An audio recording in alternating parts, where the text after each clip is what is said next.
राधा राधा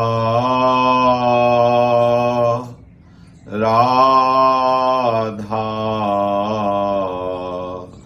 श्री राधा राधा राधा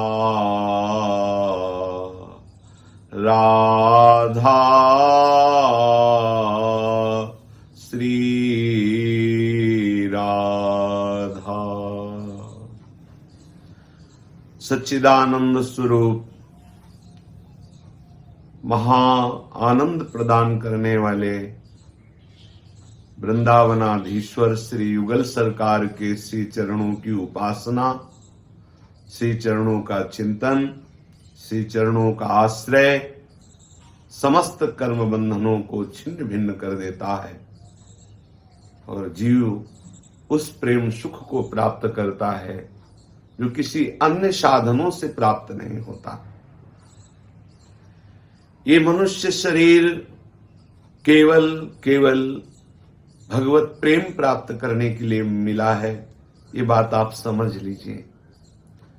जब आप इस शरीर में आसक्त हो करके भोग वासनाओं की जो अंदर ऐसी क्लेश देने वाली वृत्तियां हैं उनका आश्रय ले लेते हैं, तब ऐसे घोर दुराचार परायण, घोर दुराचार में रत लोगों का संग प्रिय लगने लगता है और हमारे द्वारा भी दुराचार प्रवृत्तियों से आचरण होने लगते हैं और हमारी दुर्गति हो जाती है। अगर आप वास्तविक परमानंद में डूबना चाहते हैं तो यत्पाद पंकज पलास विलास भक्त्या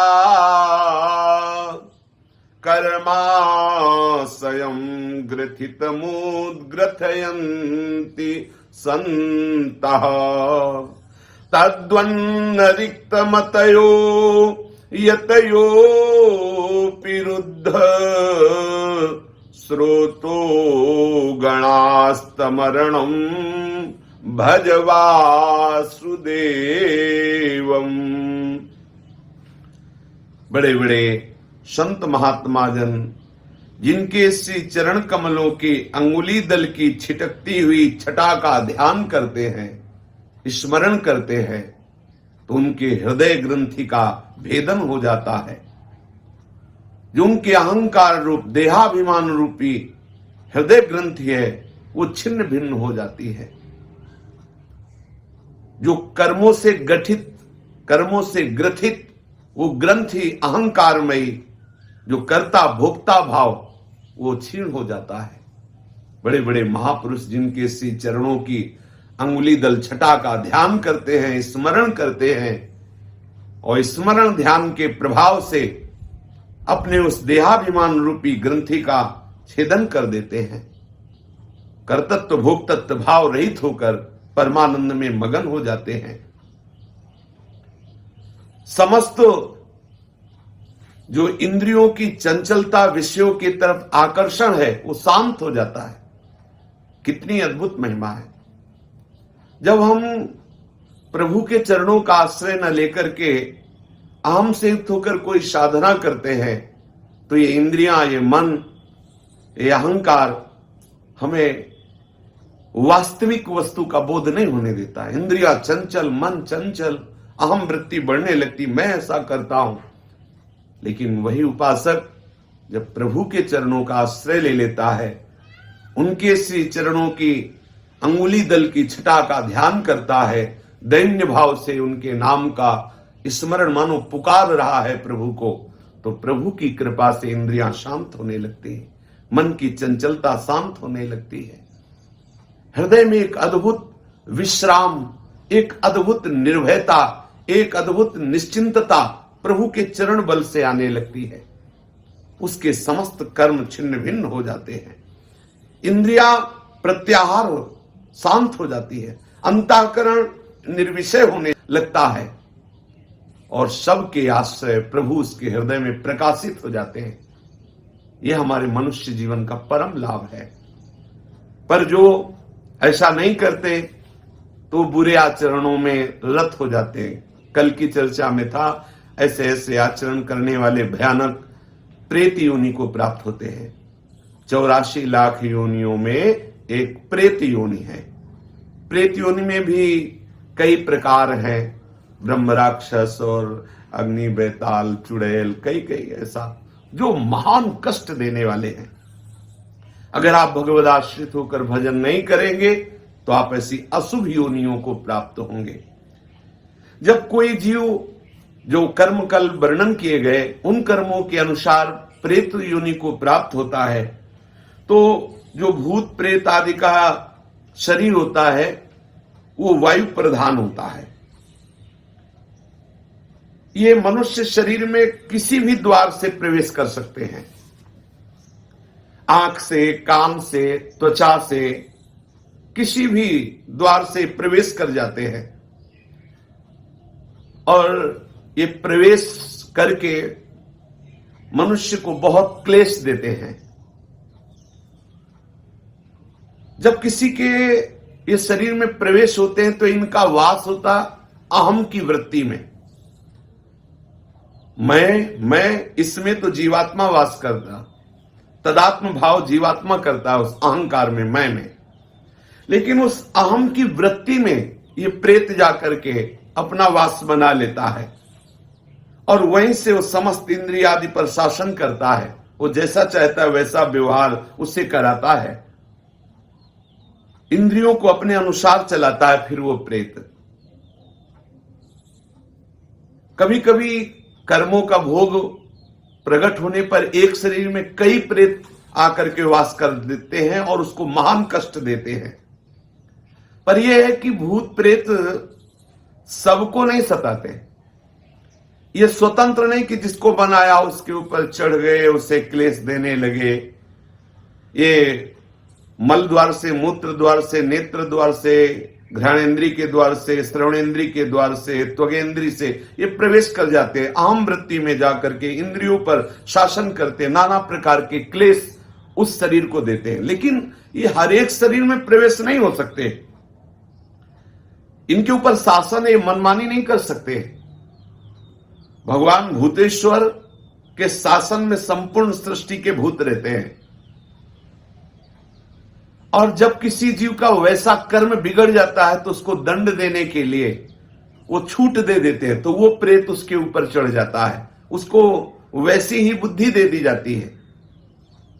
बुरी दशा आने के पहले बुद्धि बदली जाती है।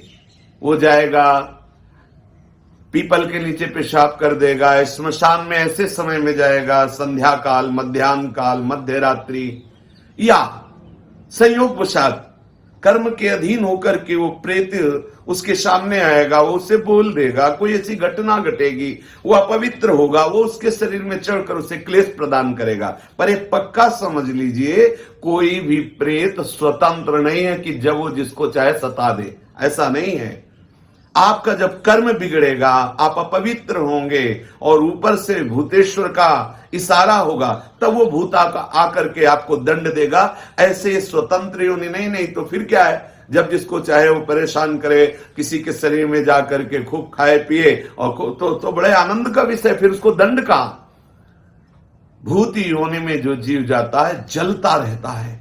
यद्यपि इतने समुद्र नदी आदि हैं, वो जल नहीं पी सकता, कितने वृक्षों में फल नहीं खा सकता, कितना भोजन दुकानों में है वो एक चख नहीं सकता, खा नहीं सकता, वो भूखा प्यासा चिल्लाता रहता है। जब कोई ऐसा पापात्मा, मलिन, अपवित्र शरीरधारी और ईश्वर का इशारा होता है, उसके कर्म बिगड़े हुए जो सामने शरीरधारी आया तो इशारे पर फिर उसके शरीर में पहुंचता है, फिर उसको जो जल आदि मिलता है उससे वो तृप्त होता है। मनुष्य का कोई बुरा कर्म का जो भोग आता है तभी इनका संयोग होता है। भूत प्रेत उसमें तभी प्रविष्ट हो सकते हैं। ऐसा नहीं है कि वो मनमानी किसी को भी वो सतावे, किसी को भी वो दंड दे। कर्मों का भोग जब तक बना रहता है तब तक उनके शरीर में रहते हैं। जहां कर्म भोग समाप्त हुआ, कोई न कोई निमित्त बनेगा, उसको भागना पड़ेगा। ऐसा नहीं कि किसी शरीर में वो बहुत काल तक बराबर रह सके। यदि रह रहा है तो कोई न कोई कर्म भोग उसका है जो उसको निपटा रहा है। भूत प्रेत कभी कभी संत महात्माओं के सामने भी देखे गए हैं। ये भूत प्रेतों का कर्म समाप्त होने का समय आता है, उनकी योनि समाप्त होने का समय आता है, तब वो संतों के समीप जाते हैं। जो भजनानंदी भगवत प्राप्त महात्मा या भगवत प्राप्ति की प्रबल लालसा वाले संत जन है, इनके दर्शन से, इनके संभाषण से, उनके सानिध्य में आने से उसके सारे कर्म जो प्रेत योनि बनाने के हेतु हुए थे वो सब नष्ट हो जाते हैं और वो मुक्त हो जाता है प्रेत योनि से। इसीलिए संतों के सामने जाते हैं। ऐसी अशुभ योनियां तुम्हें कभी सताए ना, इसके लिए बहुत सुंदर उपाय है। शास्त्र वेत्ता महापुरुष कहते हैं कि पहली बात तो जैसे वृक्षों में है कोई कील गड़ी हो, तो यदि आप भगवत शरणागत हैं, गले में कंठी है, तिलक लगाए हुए, नाम जप कर रहे, तो अगर उस वृक्ष से कील उखाड़ेंगे तो वो आपके ऊपर कोई आक्रमण प्रेत योनि नहीं करेगी। हो सकता है वो कील किसी ने प्रेत को वहां अभिमंत्रित करके कील दिया हो और आपने इसे खिलवाड़ में कील निकाल दिया, संयोग आपका कर्म संयोग बना, तो वो फिर आपके ऊपर। या कोई बोतल जैसे है वो जमीन में गड़ी हुई है, उसमें प्रेत आत्मा को कील दिया गया किसी तांत्रिक ने, वो आपके द्वारा निकाली गई या फोड़ी गई तो आपके ऊपर हावी हो जाएगा। ऐसा होने पर भी यदि आप गले में कंठी धारण किए हैं, नाम जप कर रहे हैं, तो ये भयानक प्रेत योनि आपका स्पर्श नहीं कर सकती, प्रकट भले हो जाए, उसकी इतनी सामर्थ्य नहीं कि वो आपका स्पर्श कर सके। प्रेत योनि तभी आक्रमण करती जब आप अपवित्र होंगे, मुंह जूठा होगा, आप अपवित्र होंगे, आप भगवत विस्मरण किए होंगे, गले में कंठी नहीं होगी, आप भगवत आश्रित नहीं, तभी ऐसा होता है। एक प्रातःकालीन बेला पर घूमने गए थे तो एक भयानक प्रेत प्रकट हुआ, तो घबरा गए, गिर गए। प्रेत ने उनका स्पर्श नहीं किया, थोड़ी देर खड़ा रहा, वो उनसे कुछ बोले नहीं और चल पड़े। प्रेत ने रोका भी नहीं, क्योंकि उनके गले में वो आकर के फिर संतों से मिले, बातचीत की कि ऐसा, तो वो कोई भय प्रदान नहीं किया, अपने आप भय करके गिर गए। उसने स्पर्श भी नहीं किया, उसकी हिम्मत भी नहीं थी बोल दे। उन संतों ने बताया कि गले में तुम कंठी पहने थे, कुछ नियम भजन का करते थे, इसलिए किसी की ताकत नहीं कि तुम्हें छू सके। भगवान नाम में, भजन में बड़ी सामर्थ्य है। यदि किसी को ऐसा लग रहा हो कि उसे प्रेत बाधा सता रही है, प्रेत बाधा क्लेश दे रही है किसी को भी, तो एक बहुत सहज उपाय है, हमारे शास्त्रवेत्ता महापुरुषों ने वर्णन किया है। यदि हम भगवत चरणारविंद का आश्रय ले लें और ये वचन बिल्कुल पक्के विश्वास पूर्वक मान लें, बोले यश्च भागवतम शास्त्रम वाचैदर्थतो निशम जन्म कोटि कृतम पापम नश्यते नात्र संशयः। यदि श्रीमद् भागवत महापुराण का उसको श्रवण कराया जाए, अगर आप संस्कृत का ज्ञान रखते हैं तो अच्छा, नहीं तो किसी विद्वान के द्वारा पक्का समझ लो, वो निश्चित प्रेत का भी उद्धार हो जाएगा और जिसके शरीर पे प्रेत आया होगा वो प्रेत बाधा से मुक्त हो जाएगा। करोड़ों जन्मों के पापों का नाश, ये वांग्मय स्वरूप श्री कृष्ण का है। यश्च भागवतम शास्त्रम वाचेदर्थतो निशम जन्म कोटि कृतम पापम नश्यते नात्र संशया। अर्थ सहित श्रीमद् भागवत का श्रवण या कथन करने से करोड़ों जन्मों के पाप नष्ट हो जाते हैं और निश्चित निश्चित उस प्रेत का भी उद्धार हो जाएगा और जिसके ऊपर प्रेत आया है वो भी प्रेत बाधा से मुक्त हो जाएगा। देखो, धुंधकारी महान भयानक प्रेत, जब गोकर्ण जी ने श्रीमद् भागवत कथा श्रवण कराई तो 7 दिनों में सूखे बांस की गांठ में वो बैठा हुआ था, वो गांठें फट गई और वो भगवत पार्षद होकर, कोई साधना नहीं हुई उससे, केवल श्रीमद् भागवत का श्रवण किया तो वो भगवत स्वरूप होकर दिव्य विमान पर बैठकर भगवत धाम को गया। महाभयानक प्रेत, बुरा आचरण करने वाला धुंधकारी। तो श्लोका अर्धम श्लोक पादम वा पठेत भागवतम चयः नित्यं पुण्यमवाप्नोति राजसूयाश्वमेधयोः।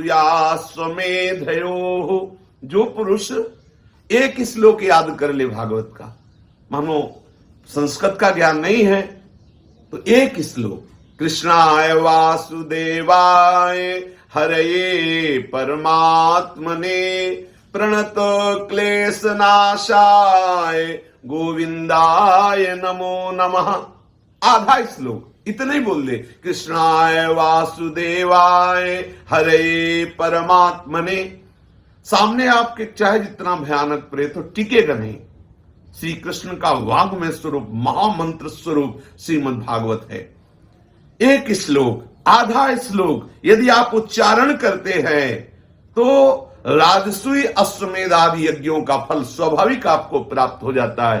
कोई भय आपके सामने टिक नहीं सकता, कोई बंधन आपको बांध नहीं सकता। आप उच्चारण करके तो देखिए, आप रट करके तो देखिए। बोले उक्तम भागवतम नित्यम कृतम च हरिचिंतनम तुलसी पोषणम चैव धेनूनाम सेवनम समम। ये महामहिमा में उपाय है जो श्रीमद् भागवत के श्लोक का, श्री ठाकुर जी की सेवा, उनका चिंतन, श्री प्रिया प्रीतम की सेवा, राधा नाम की सेवा, ठाकुर सेवा, शालिग्राम सेवा, इनका चिंतन, या तुलसी जी का सिंचन, तुलसी जी की आरती, तुलसी जी की सेवा, गौ माता की सेवा, ये जो करता है तो कभी उसे कोई बाधा परास्त नहीं कर सकती। प्रेत आदि तो स्पर्श ही नहीं कर सकते। जो ठाकुर सेवा करते हैं, गले में तुलसी धारण करते हैं, श्रीमद् भागवत का श्लोक याद किए हुए हैं, और जो हरि चिंतन करते हैं, गौ को ग्रास देते हैं, चारा देते हैं, सेवा कर, ऐसे पुरुषों को प्रेत छू नहीं सकते। हाँ, अपना उद्धार कराने के लिए सामने प्रकट हो सकते हैं।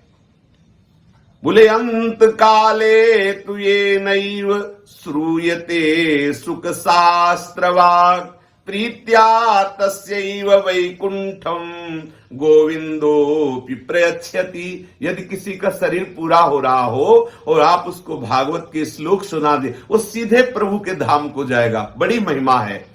गोपाल सहस्त्र नाम, विष्णु सहस्त्र नाम, हनुमान चालीसा, श्रीमद् भागवत के श्लोक, भगवान नाम कीर्तन, ये महामहिमा में साधन है। कोई भी भूत प्रेत पिशाच ब्रह्म राक्षस ये आपका स्पर्श नहीं कर सकते यदि तुलसी धारण किए हो। गोपाल शास्त्र नाम याद है आपको, विष्णु शास्त्र नाम याद है आपको, श्रीमद् भागवत के कुछ श्लोक याद है आपको, तुलसी सेवा करते हैं, शालिग्राम सेवा करते हैं, ठाकुर सेवा करते हैं, हरिचरणामृत पीते हैं, गंगा जल पीते हैं, यमुना जल आचमन करते हैं, पवित्र रहते हैं, किसी की भी ताकत नहीं है। भगवान नाम कीर्तन करने वाले को कोई सामर्थ्यशाली त्रिभुवन में नहीं जो परास्त कर सके। इसलिए जीवन का परम लाभ श्री हरि चरणों का आश्रय लेकर शरीर को पवित्र रखो, खूब भगवान नाम चिंतन करो, शास्त्र विहित कर्म करो, सबको सुख पहुंचाने की चेष्टा करो, तो ये जो दुर्गति है इससे बच जाओगे। ये जो महान क्लेश देने वाले घातक अशुभ विनायक हैं, इनसे आप बच जाओगे। भगवान नाम महामहिमा में गरज रहा है, खूब नाम कीर्तन करो, प्रभु के आश्रित रहो, यही जीवन का परम आनंद है। श्री राधा वल्लभ लाल की जय।